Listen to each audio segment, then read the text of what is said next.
This is May the 3rd, 2008. I'm Oliver Casey. This is my interview. How old were you when you entered the war? I was 19. 19? Can you repeat? I was restless because I wanted to do something exciting, and I quit my job helping build Lancaster bombers here in Canada out at Victory Aircraft. And that was a boring job because all I did was sit at a desk. I didn't help build any airplanes, just keep control of materials. So I thought to myself, join the Navy and see the world. And I went down and joined the Navy, I should say.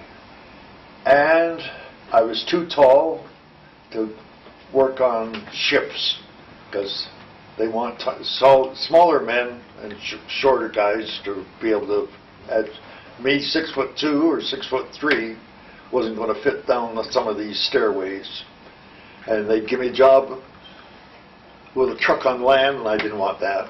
So then I went to the Air Force, and I said the wrong thing because this officer asked me, "Why do you want to be an airplane flyer in the war?" I said, "Well, I always dreamed I'd like to fly." And his first answer was, "We don't want dreamers in the Air Force." But he says, "We can get you in the airplane as a tail gunner." And I thought tail gunners had the biggest death rate in airplanes. And I thought, no, and otherwise I'd have to work on the land driving an Air Force truck or something. So then I went to the Army, and they were glad to see me. "Come on in."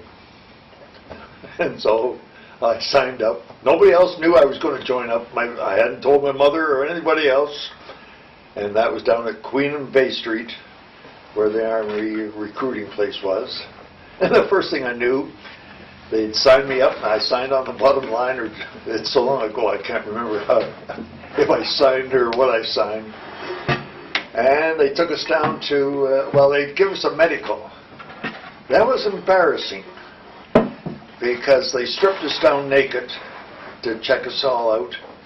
And I happened to have a woman Army doctor. And I'm in front of her naked. And that was, to me, was an embarrassing 19-year-old kid. And of course, they're checking you for hernias. I won't go into detail, but how they do things. Anyways, they gave me needles. They took me down to the Canadian National Exhibition to the Horse Palace, and there was 4 men to a stall, double bunks, and that's what was our berths. And we went to the Pure Food building for breakfasts in the morning. But you woke up in the morning, you were awakened by either bugles or bagpipes at 6 o'clock in the morning. You had to be ready and on parade by 7, washed, shaved, and of course the uniform on, you didn't look like a soldier really.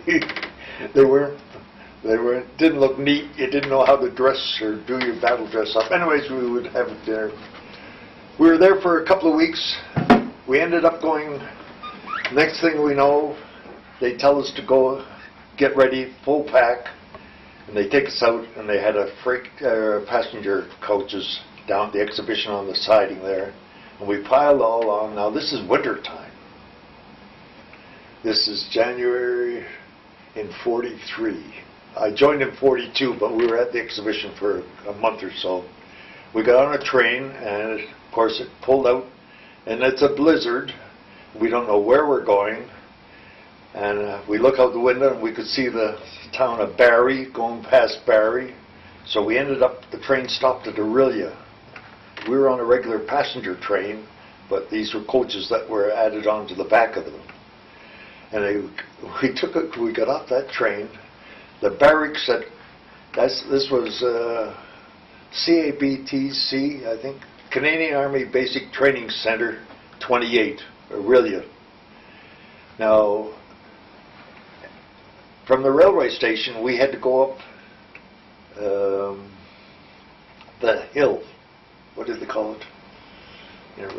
Anyways, we had to march. Then we found out the barracks weren't ready yet, so they put us in the that field behind the. Have you ever been into Aurelia? Well, anyways, it was the playgrounds in tents, and this was winter time, so you slept in your. We only had to wait a few days, but we slept in our uniforms on what do you call those fold-out beds? Cots or something. And we got fed at the church across the road. Down in their basement, they had the meals ready for us. Anyway, that was basic training. I was made a Lance Corporal within 2 months because I was able to march good, and they taught us how to march and parade and everything else. And of course we had to practice rifle drills and stuff like that. And I was there about 6 to 8 months. They wanted me to stay because they'd give me another stripe and make me a full corporal, but I didn't want that. I wanted to go with my crew, with the guys that I came up with. Now I'm a Lance Corporal with all these 60 other guys in the platoon, and I'm their boss. Anyway, from there we went to Canadian Army Base Borden, which is one of the largest Army units in Canada. A soldier has to learn to drive a vehicle. Every soldier has to learn to drive a vehicle. Doesn't matter what. Big trucks, jeeps. But if they never knew how to drive, they were taught how to drive. And of course they had this opening for motorcycles. And I never owned a motorcycle. I used to have a bicycle, and I thought this would be great. So they showed me how to ride a motorcycle. And in about a month, I was teaching other guys because I caught on quick. I was able to take the wheels and everything else off a motorcycle and put them back on. So they made me a corporal right off the bat. And I did that for a few months. And then all of a sudden I was home on a weekend pass. Now normally, embarkation, you're supposed to have leave if you're going to go overseas. But anyway, I was on a weekend pass, and I came back from Toronto back to Camp Borden, and they said, "You're confined to barracks, Corporal." I said, "Oh, what's up?" He says, "I think you're moving out." And I said, "Oh, where are they going to send us?" And he said, "I don't know. More than likely they need an instructor at another Army base to teach other guys to ride motorcycles." That's what I was thinking. And anyways, the next morning, full pack, here's a DC-3, I think it was. No windows except one window on the plane, and they let us keep our motorcycles, to take our motorcycles with us, which were Harley 45s, I think they were called. And we get on there, now there's 20 of us, I'm sorry, well, it doesn't matter, 15 to 20, I can't recall now. And we take off, and we don't know where we're going, but nobody will tell us where we're going.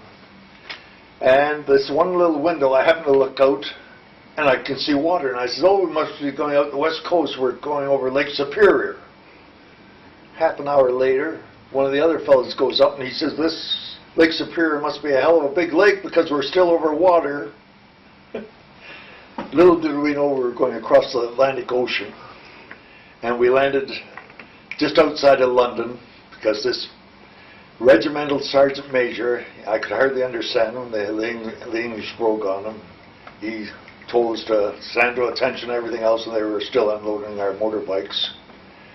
And I said, "Where are we, Sergeant Major?" And he says, "Some camp," I can't recall the name now. This is 60 years ago, roughly. And he says, I said, "Oh, He said, where? I said, whereabouts is that? And he said, oh, about 10 kilometers from London. I said, oh, good, we can go into London. He said, no, you're confined to barracks. And I said, oh, come on, cut this nonsense. And anyways, they gave us a quick meal. And we ended up going to bed. Next morning, we're up bright and early again. And full pack. And our DC-3 was, well, after breakfast now, they fed us, at least. They put us on the airplane again. And the next thing I know, hours and hours later, we're landing and all we can see is sand. Now we're in North Africa. Just like that. Had no clue. And I can't even tell you if it was El Alamein or Tobruk or where we were landing. And hot. I thought I'd die when I got off that airplane because it was around 110, 120 degrees, I found out later. And anyways, that was our start being a dispatch rider in North Africa fighting General Rommel. I found out well, he was in charge of the German army. And of course, I can add here that I never walked a mile in the army, only at basic training. I rode for 4 years roughly, well, not 4 years, off and on 4 years. And I ended up in North Africa. Now, at our camp, I should have also told you that there was other DR corporals and that from across Canada that were stationed or brought into Camp Borden. That's how we were all corporals or lance corporals, and there was roughly 20, I'm going to say. And there, we found our barracks, which was some kind of concrete buildings, I guess they were, but there was tents too. And the food was terrible. I didn't know what I was eating. And I think I brought up most of my meals for a while. Anyways,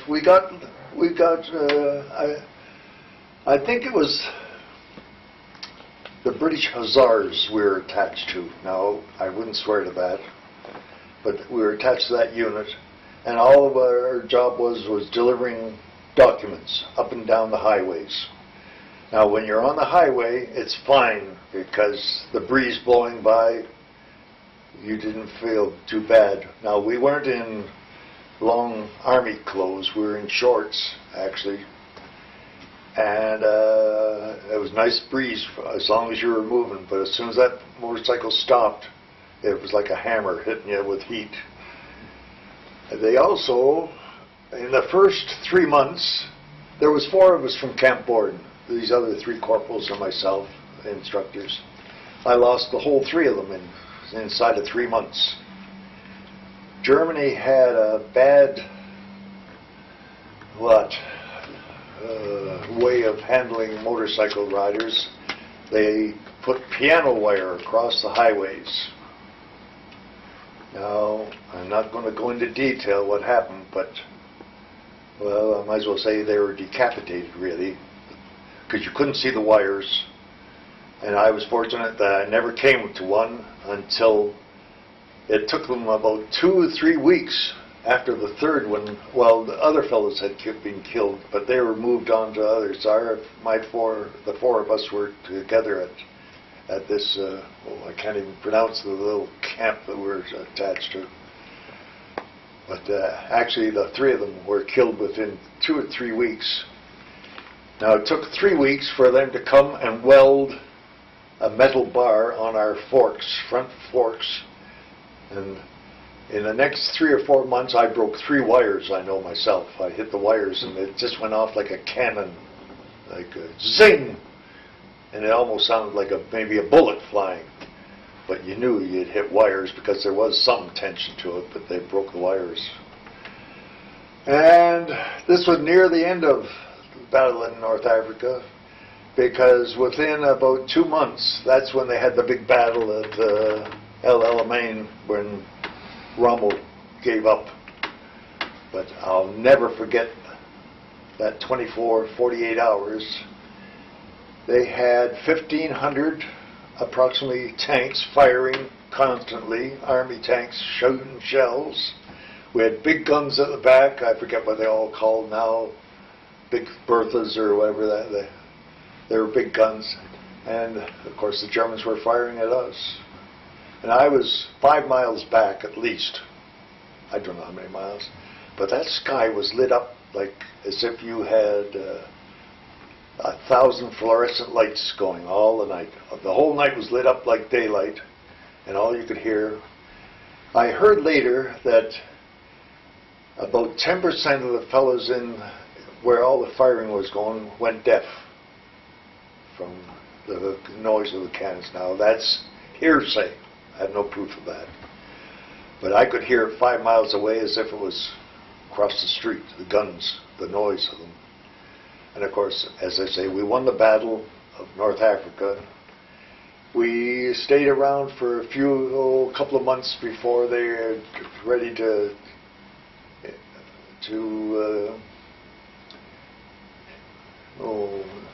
invade Sicily. I couldn't think of the word. And of course, the soldiers were already there before we went with motorcycles across into Sicily. And from there, we won Sicily, and the next thing we know, we're invading Italy, the bottom of Italy. What would you think? You know, I don't want to run our army down, Oliver, but I know atrocities were. I saw that. I don't know if there was anything ever else. I know in Italy, before we go on, in Italy I saw soldiers advancing, and the guy come out, he's got his rifle up, but it looks like he's surrendering, and he was shot. You know, and at the end I'm going to tell you that as far as I was concerned, war is hell. But I can go back. Is that back on now? Anyway, I was, for me to continue in my army life, I was sent back. We had a skirmish with soldiers, and there were deaths in it. And I was a witness of our fellows fighting with each other. They were drunk, more than likely, but some of them were killed in this fight, this big battle in a pub or a restaurant or wherever it was. Well, it was a big bar, really. And of course, I was witness to it. And of course, being in a battle zone, they can't have a court-martial of the fellows that were still alive that had caused some of the atrocity that had happened.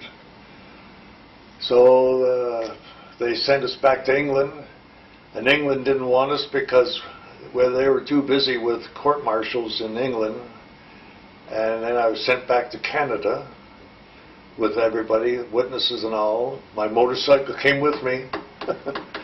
But it was in poor shape, really, because they didn't have parts for it, and they were putting makeshift parts on my motorcycle and everything else. But anyways, we had a big court-martial in England, right down at the exhibition grounds, and that was very stirring, really, because there was 3 fellows up for murder. They charged them with murder, and they were sentenced to life imprisonment in Divert, Nova Scotia, or somewhere down there. But it's I can't think of the right word, but it was a case that it scared you while it was on, because the drums were covered in black, and the drums kept on drumming. And these 3 fellows out there, where everything was ripped off them that said Canada. Their buttons were ripped off their jackets. The Canada was off their hats. Their badges on their hat was torn off. And this never made the papers because they didn't want the public to know of such things happening. I won't go into detail of what happened at that thing in Italy, but that was, the war was near, well, it wasn't nearly over, it was still a while. So I went back to being a dispatch rider instructor on motorcycles. And when the war was over in England, or in Europe, I signed up for Japan because they were still fighting. So we went down to Kingston, they were making up a load of soldiers to go to down in the States as motorcycle drivers, or DRs. We got as far as Niagara Falls, across the border, waiting for a train to take us to Fort Benning, Georgia, I think it was. And the notice came through that Japan had quit the war. So that coach never took us any further. They just put us back on a Canadian train and took us back to Camp Borden. And in 1946, early in the summer, I decided not to be a soldier the rest of my life. I had had enough. So I went back to civilian life. So, I mean, this will be on tape so you can make notes as you want to go along. But the atrocities, I don't want to tell you what happened, and stuff like that, but there was a fight, and some people were killed, actually. So, that's my story as a soldier. I was glad to be a soldier. I felt good, only, as I said, my last statement as far as soldiering is, war is hell. Nothing nice about it. That's the end. Okay. Going back when you first signed up, what did you expect out of the war? Like, just to see the world, or? What did I expect? I expect that we were going to win the war. And of course, with all the propaganda that went on, you know, that Germany needed to be taught a good lesson, and so did Japan. Of course, they were so, with Hitler invading all the different countries he had no right to, because they wanted to be a free country, they wanted to keep their own country. And I just thought, hey, he's not allowed to do that. So that was one reason I joined up. And excitement. As a young teenager, old teenager, that it was time that I did something than work in an office or a factory. So that's why I joined the Army. I joined the forces, and I was turned down in 2 of them. So. During the war, what did a dispatch rider do? Like, what was its job? Just deliver documents. Documents? Sealed documents. I never saw what was in them. Take this to El Alamein, 70 miles away, say. This was all in our territory. Like, the fighting was past El Alamein.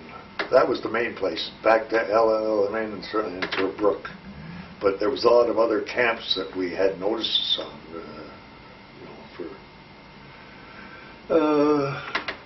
we had no guns, dispatch riders. They issued us, they were going to issue us sidearms. And they did. But then they took them off us because they were stolen through the night by Arabs or thieves. They'd sneak in at night, steal our guns, and then sell them, I guess. I don't know what they did. So then they took them all off us because I wasn't going to go to bed with a gun on my on my hip. So they wouldn't. And another thing, you had to be careful of what's the spider that kills you? Oh, there's thoughts. Camel spider? Eh? Camel spider? No, it was the tail will bite. Oh, the scorpion. Scorpions.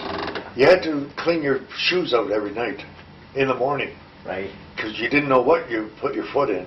Yeah. And they were running around and you had a net down the side of your bed at night. But also, from the difference of, say, 100 to 110, 120, 140 degrees was the hottest day that they've ever registered there. At night, you had a blanket on because it was cold. As soon as that sun went down, the temperature would drop 80 degrees in 15 minutes to half an hour. The temperature would drop that quick at night, because you'll never see any Canadians or Americans or British people visiting El Alamein or any of those cities there without wearing something at night, jackets or, you know, they won't have pullovers or something, but in the daytime they're walking around with shorts and very little clothes because it's so hot. But no, it was exciting. At least I can have memories of it. A lot of bad memories. I lost my buddies, and I never did see them. You know, after they were killed, I didn't know where they were killed. Killed out on the highway, and they took them to the nearest depot, put them in a casket, and get rid of them quick, because you know the heat would cause a lot of damage to your body. I guess, I don't know. I wasn't injured. I heard gunfire when I was driving. I don't know if it was a sniper taking a shot at me. I have no idea about that. But anyway, I'm not sad that I joined the Army, but I'm not happy with what happened. But I guess the happiest part is that we won the war and it was stopped. But nowadays we're at wars again in Iran and Afghanistan and all these other places. There's always been a war ever since shortly after Adam and Eve, and I guess before Christ, before BC, they had wars back in those days too. Tribes fighting tribes. People can't seem to live together 100%. When you were a dispatch rider, what did your uniform look like? Oh, you'd think I was up at the cottage. Like a light shirt, shorts, boots, army boots, and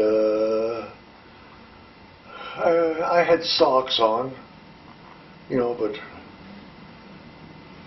my feet smelt by the end of the night, I guess, because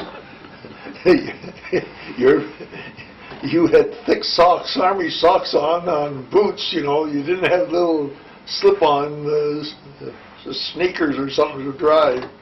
But and we had gauntlets because the sand blowing, yeah. And we had shields, like a plastic shield, because and we always had goggles. Had to have goggles on, even though your forehead was sweltering with heat and perspiration, maybe. But as I say, once you got moving, you were fine. As long as the bike was moving, you were all right.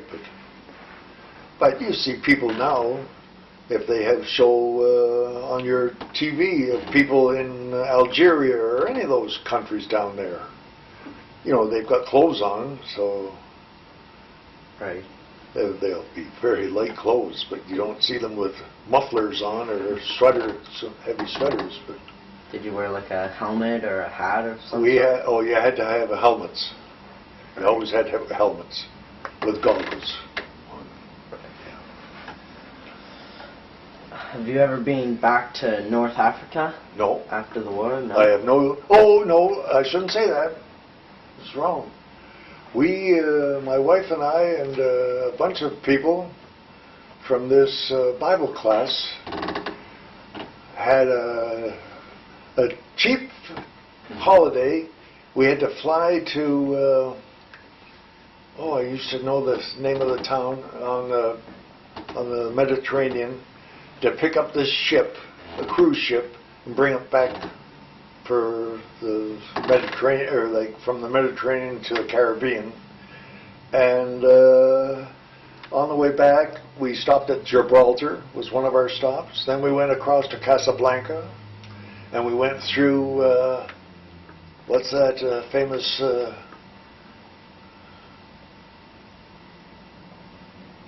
there's no lights in it. The Casbah or something. You walk through, and you had to be out by dark, and we were with a group, and he kept on yelling at us, come on, keep walking, or we won't get out by dark. And after dark, the banditos, or whatever they call them, could give you the devil. But no, that was the only time. You had a chance, we had to pay, you could ride a camel. Well, I never rode a camel all the time I was in Africa. It didn't look comfortable, and I didn't want to ride on one anyways. When you were in the barracks or when you were training, what did you do on free time? Did you have any entertainment or? Don't forget, we only got $1.10 a day, and I didn't get the whole $1.10 because they took money out to send to my mother. All soldiers had were some of their wages were sent home to your family, like, well, to my mother. Otherwise, if the guy was married, go back to his wife, I guess. I have no idea about married life. But, no, we, in Aurelia, we go down to this church right on the corner. It was right, I can't think of the corner now, doesn't matter. But it was great.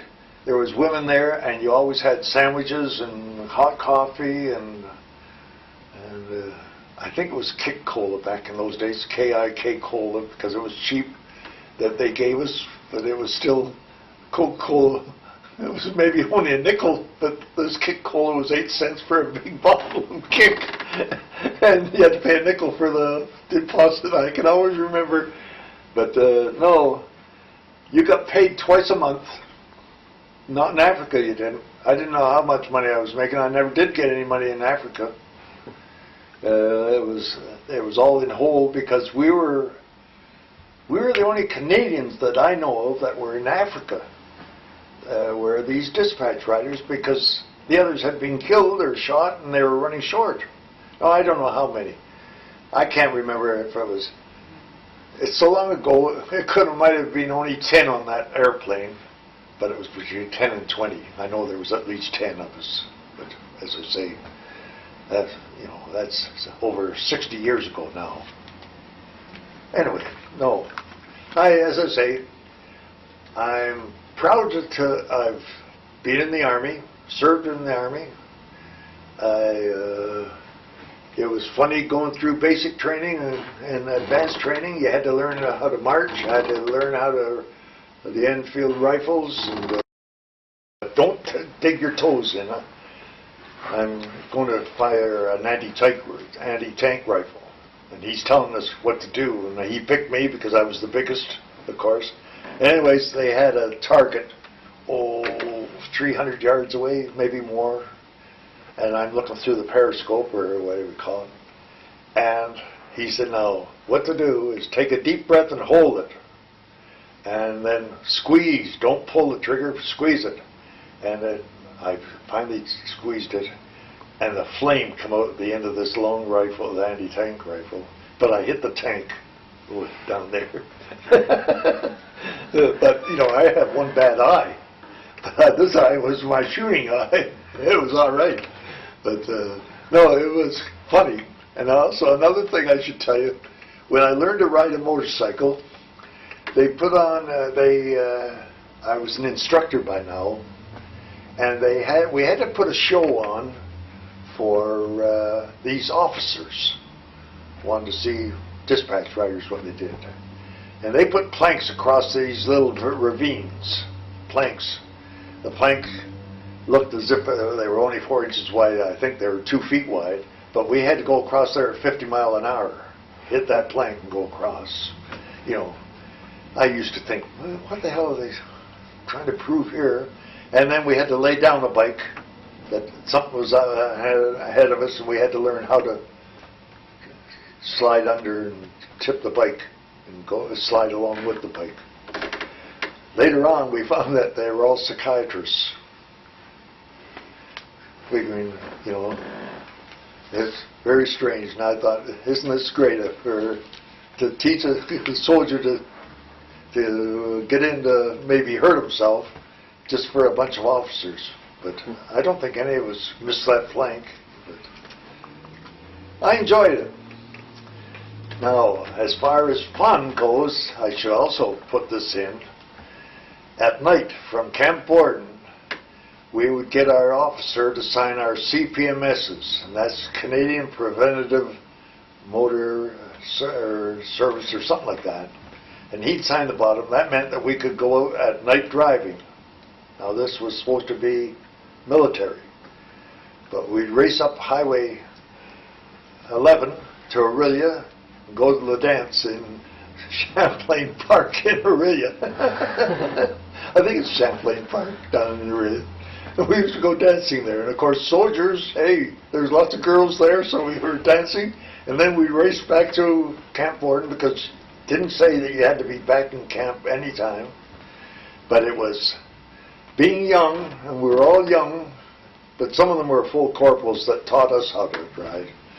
And those kickboards on the side, your footboards, going around those sharp curves, we were leaving sparks for us from the metal rubbing the asphalt, because I could be behind, I could see the sparks coming from their bikes, and I didn't have the nerve to look down at mine. But you know, young and not insane. Reckless. Young and reckless. We thought, hey. And I can remember coming from Allendale, because it's all part of Barrie now, but Allendale was half of that. Barrie was Allendale and the other half Barrie, and then they amalgamated. I can remember going from Allendale, that was a stretch through Essa Station and Angus, going back to Camp Borden. And I can remember if you retarded the spark, you could cause a backfire through your exhaust. And I remember this one time when this farmer had maybe a stone boat or something, had a team of horses, and I let this bang go. The horse, see him. And I don't know if I could see his fist shaking at us or not, but of course, as I say, we were young. We thought it was a joke. It wasn't a joke to the farmer. He could have busted his neck up with the horses bolting, but no, there was lots of fun. We had, there was a lot of dissension. Not dissension, that's not the right word.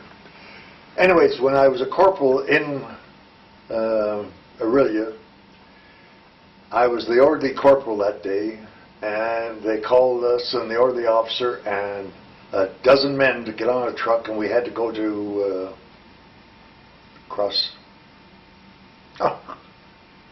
that's the only place you could get a drink. Aurelia was dry. We used to go over to the bottom of Rammer Road.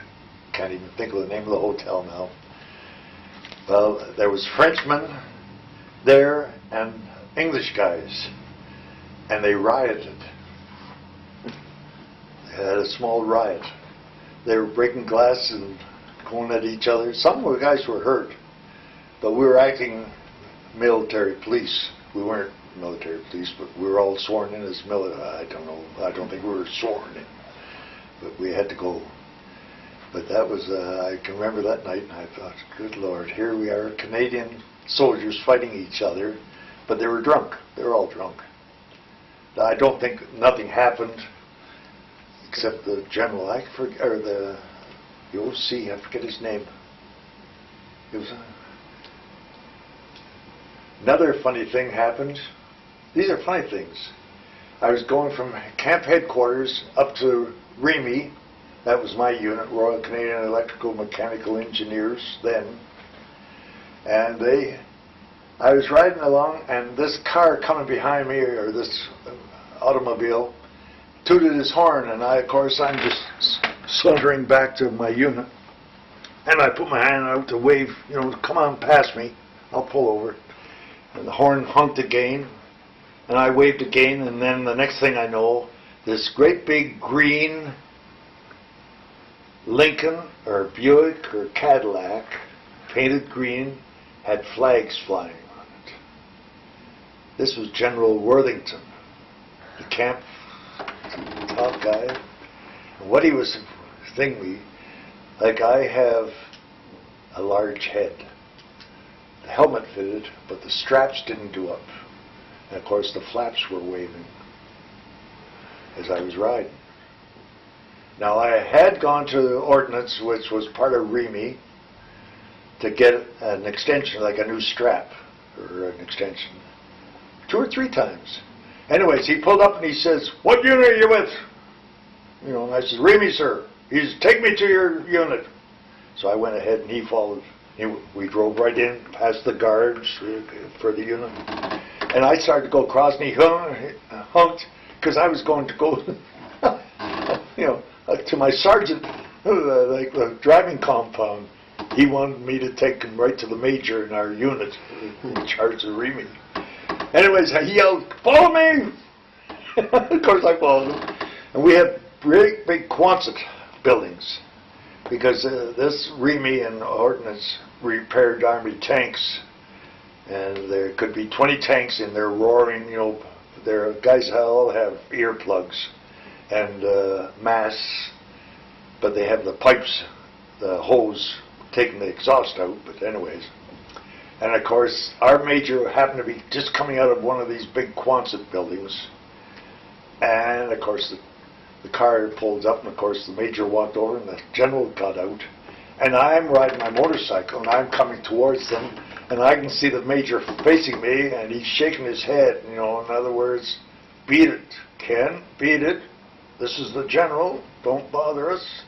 And he didn't know that I was the cause of the general talking to him.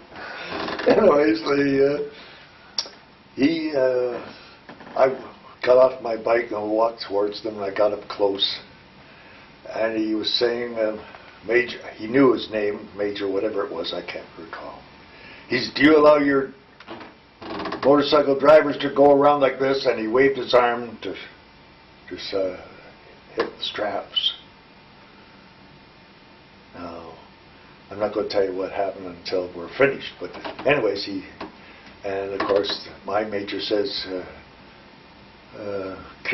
Corporal Wilcock, I was a Lance Corporal in the unit, and I lost my stripes, and I got them back, and I lost my stripes 2 or 3 times. And anyways, I go report back to Sergeant RSM Black, Regimental Sergeant Black. I went back to them anyways.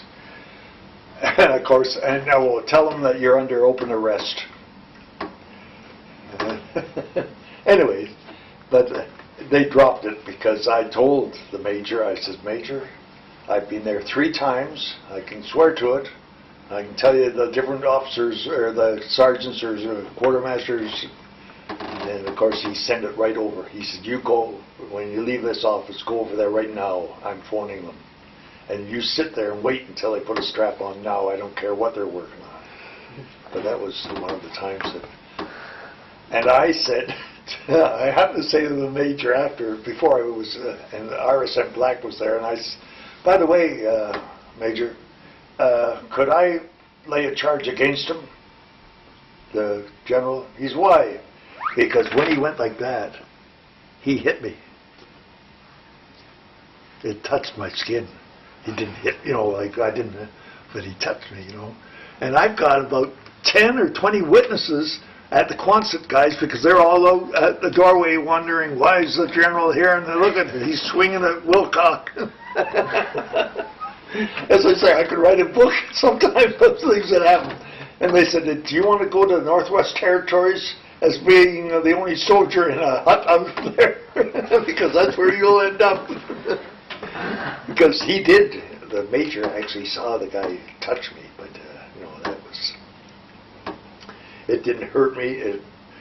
He just happened to touch me, Just because. and I did turn my head as he did it, because I was thinking he was going to hit me, you know, and I was starting to turn my head a little, but he was hitting the straps. But those are some of the funny things that happened. Some of the daring things I stuck my neck out at, but anyway, anything else? What else? When you were going to the dances and all of that, what kind of music was playing? Like all Glenn Miller and Glenn Tommy Dorsey and Les Brown and all of them back in the swing areas. Swinging, Yeah, real swing. Everybody on the floor was jitterbugging, jiving or something. Then they might play a soft melody tune or something for the slow dancers, because there was growing up husband and wives there more than likely too, because they always had a big dance. I think they danced every night down in the park then. It was in a big open, like you had to pay to get in. Soldiers, we got in free. Because, you know, well, I was lucky to have $1 in my pocket any day. Yeah. I don't think I ever did. And Bunny, my wife, now, or then, She wasn't my wife then, of course, but she was my girlfriend. And I know a couple of times I phoned her, collect, could you send me $2, dear? Because I didn't have any money. But the day you got paid, you had to go on the big general parade square down at camp headquarters, and they paid you alphabetical. And that was another funny thing. I asked my mother if I could change my name, and I wanted to be Abbott, Mr. Abbott, instead of Wilcock, because I was out there the longest. And we've had guys pass out on the parade square from the heat, because they called them all out in line. Like, they called them out fast because there was 3 paymasters, you know. But no. This in North Africa or here? Pardon? Was this in North Africa or here? Oh no, here Oh. Camp Borden. No, this was at Camp Borden. Oh no, you never got paid in North Africa. I never did see a paymaster, and all the time I was there. And I didn't know when I finally got my pay back here. They were waiting for overseas time, and I never got paid until I quit the job. Quit the fire department, quit the army, and they gave me I think more than likely to say $56. I don't know what it was. $56, which was a lot of money to me then, because I was only getting $1. Well, I was getting I was going to say I was getting $1.30. Then I'd lose my 2 stripes and I'd go back to $1.10, and then I'd work up to a Lance Corporal and get $1.20, and then $1.30 for full corporal. But anyway, I hope this has helped you. Okay? I've got a couple more. Oh, I'm sorry, you might have other questions, but... Did your Army experience help you choose a civilian career? I'm sorry? Did your Army experience help you choose a civilian career? The civilian... What do you mean? Like, after I got out? No. Right. Because Victor Aircraft wasn't a steady job.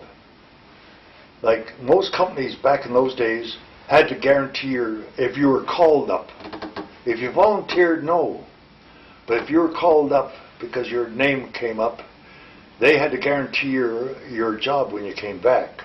Well, see, when I came back, I had no guarantee because Victor Aircraft, they weren't going to make any more airplanes. So I had to go out and look for jobs. And jobs were tough. I'll give you some instances. I went to the TTC. They turned me down because I was too tall. Now the reason was, on the streetcars back in those days, they weren't seated driving. They had these swing arms, you know, to stop and go on the streetcar. And they were looking out the window all the time. And the window was only this high. And if you were this tall, you were bent over like that. And they had a lot of guys. It was possible. That's the excuse I had, that I was too tall and they had too many drivers that were back troubles. Now I go to I went to Bell Canada, and they had to, no company could deny me putting in an application for a job, being a war vet.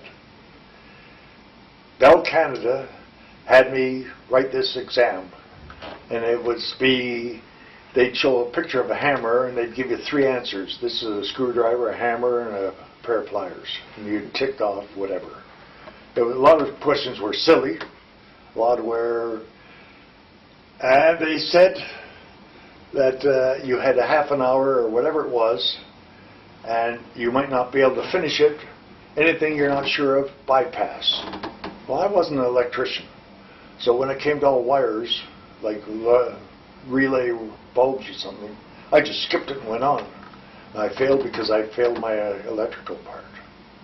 Couldn't get on the telephone company.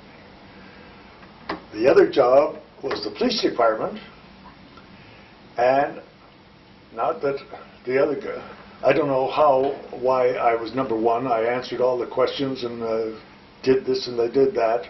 And I was the first guy to go up to see the doctor.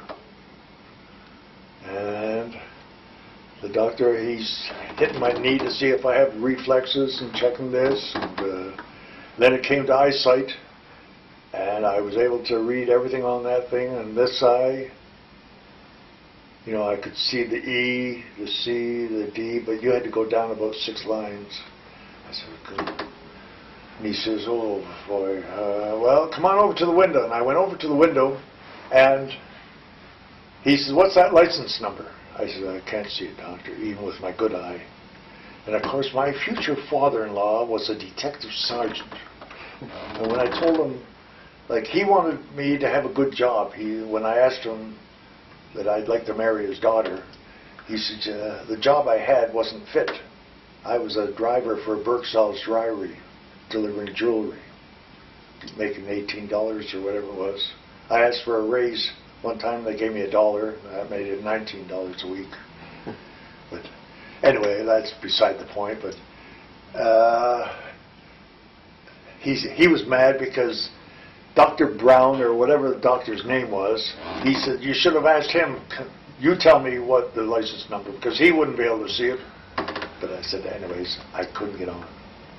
The next one was the old saying, it's not what you know, it's who you know. I went down to the fire department in the city hall, and Mr. King, I'll always remember that name, was the guy at the desk. And I told him I was a war vet. He's good, son. And I said, I'd like to get on the fire department. He says, I'd like to fill out an application. He said, I'll tell you right now, it's no use, because I was 23 years of age then. And he said, he pulled the drawer open, and he says, there's 1,300 applications there, Mr. Wilcock. And he says, there's very little chance. And you have to be between 23 and 26 to be a fireman. 26, you're too old after 26 to be a fireman. Anyway, so I came back up and saw my father-in-law, who was in the city hall. He was a detective sergeant getting all the police in for the court cases to make sure everybody showed up for court, you know. And I told him, he said, well, did you go down and fill out the application? I said, no. All right, I said, I didn't. He said, why not? And he said, he told me that there was 1,300 applications, I'd never make it. Because I'd be too old, because, you know, the fire department might hire 50 men this year or 75 next year. And I can remember him telling me, sit there, don't move. And he yelled over to one of the other detectives, Casey, or whatever his name was, I put that in. Casey, look after the store. Now out he went. Now my father-in-law was a big fellow, big. I always had a cigar in his mouth. Anyways, about 10 minutes, 15 minutes later, he came back up and he says, go down and see Mr. King. So I went back down, and I went up to, and the fellow says, what can I do for you, lad? I said, I was down here earlier, and Mr. Breen, Detective Breen, told me to, oh yeah, you're the fellow. Okay. He said, here's the application. Fill it out. Now, this is what's wrong with applications, I guess. Because after I had finished, he pulled the drawer open and put it right in front. I was the very first one. A week later, I got called up to go to get on the fire department. It's, as I say, it's who you know. Now, he happened to know Mr. King, and Mr. King knew Detective Sergeant Breen. Okay? And last question here. Okay. With all the war going on in the Middle East, would you have any advice for someone young going, volunteering to fight in the Middle East? No. No. No, I wouldn't go back to war. Even, you know, after that, if unless they were invading Canada, I wouldn't carry another gun. I didn't carry a gun only in basic and advanced training. When I got to Africa, I never had a gun, only a sidearm, and I only had it 1 week. And I lost it. It was stolen from me. And that's when the order came out that all DRs turn in their revolvers, because the Arabs were stealing them in the night. But anyway, the food was terrible. And of course, I'm a fussy eater. I don't like this or that. And I don't know if I should say I don't like it because I've never tried them. Anyway, okay? Right? Thank you.